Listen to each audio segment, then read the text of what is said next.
আসসালামু আলাইকুম ওয়া রাহমাতুল্লাহি ওয়া বারাকাতুহু। সম্মানিত ভিউয়ার্স, আজ আমরা আলোচনা করব কুরবানির গুরুত্বপূর্ণ কিছু মাসাইল। পূর্বের পর্বে আমরা কুরবানির ধারাবাহিক কিছু মাসআলা আলোচনা করেছি। তারপর থেকে ইনশাআল্লাহ আজ আমরা আলোচনা করব। ঋণ নিয়ে কুরবানি করার বিধান কি? ঋণ নিয়ে কোনো ব্যক্তি কুরবানি করলেও তার কুরবানি আদায় হয়ে যাবে। তবে সুদের উপর ঋণ নিয়ে কুরবানি করা নাজায়েজ। কুরবানির গোশত নিজে খেতে পারবে কিনা? কুরবানির গোশত ব্যক্তি নিজে খাওয়া মুস্তাহাব। হাজীদের উপর ঈদুল আজহার কুরবানির বিধান কি? হাজী সাহেবানরা হজ অবস্থায় যদি সেখানে মুকিম হয়ে থাকে তাহলে তার উপর ঈদুল আজহার কোরবানি করা ওয়াজিব। আর যদি তিনি মুসাফির হয়ে থাকেন, 15 দিনের নিয়তে একই স্থানে না থাকেন, তাহলে তার উপর কোরবানি ওয়াজিব হবে না। কোন দিন কোরবানি করা উত্তম? 10, 11, 12 জিলহজ কোরবানি করা যায়। তার মধ্যে প্রথম দিন কোরবানি করা উত্তম, তারপরে দ্বিতীয় দিন, তারপরে তৃতীয় দিন। হাসিকৃত ছাগল দ্বারা কোরবানি করা কি জায়েজ? হাসিকৃত ছাগল দ্বারা কোরবানি করা উত্তম। জীবিত ব্যক্তির পক্ষ থেকে কোরবানি করার বিধান কি? যেভাবে মৃত ব্যক্তির পক্ষ থেকে কোরবানি করা জায়েজ, ঠিক তেমনি ভাবে জীবিত ব্যক্তির পক্ষ থেকেও কোরবানি করা জায়েজ। বিদেশে অবস্থানরত ব্যক্তির কোরবানির বিধান কি? বিদেশে অবস্থানরত ব্যক্তির কোরবানি দেশে করা জায়েজ। এক্ষেত্রে এই দেশের সময় ধর্তব্য হবে, সে দেশের সময় নয়। কোরবানিদাতা ভিন্ন স্থানে থাকলে করণীয় কি? কোরবানিদাতা ভিন্ন স্থানে থাকলে তার সময় ধর্তব্য হবে না, তার নামাজ পড়া না পড়ার উপর বিষয় হবে না, বরং যেখানে কোরবানি হবে সেখানে ঈদুল আজহার নামাজ শেষ হয়ে যাওয়ার পরে কোরবানি করতে হবে। কোরবানির পশুর চামড়ার মূল্য সদকা করা কি আবশ্যক? কোরবানির পশুর চামড়ার মূল্য সদকা করা আবশ্যক।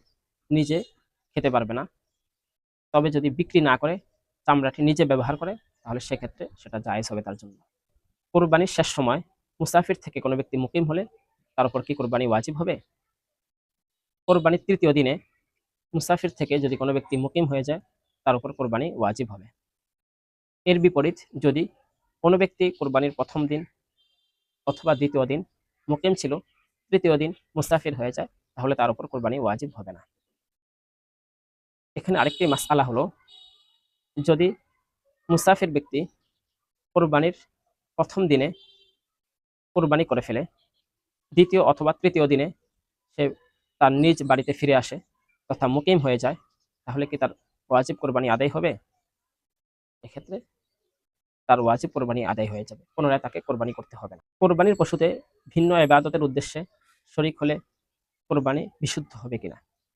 কোরবানির পশুতে আকিকা অথবা দমে শুকরের উদ্দেশ্য যদি কেউ শরীক হয় তাহলে কোরবানি বিশুদ্ধ হয়ে যাবে। প্রথম দিন কোরবানির গোশত দ্বারা খানা খাওয়া বিধান কি?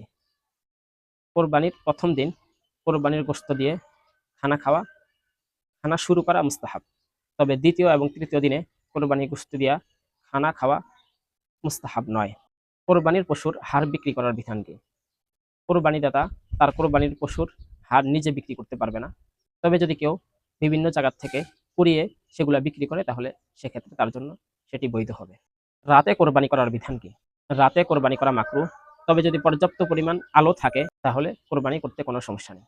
কসাইকে কোরবানির গোশত দেওয়া এবং খাওয়ানোর বিধান কি? কসাইকে পারিশ্রমিক হিসেবে কোরবানির গোশত দেওয়া এবং খাওয়ানো নাজায়েজ, তবে যদি তাকে পূর্ণ পারিশ্রমিক দিয়ে দেওয়া হয় এবং পরবর্তীতে তাকে তার বাসায় খাবার অথবা তাকে কিছু গোশত হাদিয়া হিসেবে দেওয়া হয় সেটা জায়েজ। জবাইকারীকে পারিশ্রমিক দেওয়ার বিধান কি? জবাইকারীকে পারিশ্রমিক দেওয়া জায়েজ। কোরবানির দিনগুলোতে মোরগ জবাই করার বিধান কি? কোরবানির দিনগুলোতে মোরগ জবাই করা বৈধ, তবে তা যদি কোরবানির উদ্দেশ্য হয়ে থাকে তবে তা না জায়েজ। কিছু কিছু এলাকায় কোরবানির দিনে 2 পায়ের প্রাণী জবাই করা অনুচিত মনে করে, তবে যদি কোরবানির দিনগুলোতেও মোরগ ইত্যাদি জবাই করে তাহলে ক্ষতি নেই। তথা কোরবানির দিনগুলোতে মোরগ ইত্যাদি কোরবানির নিয়ত ছাড়া জবাই করা যাবে, এতে কোনো সমস্যা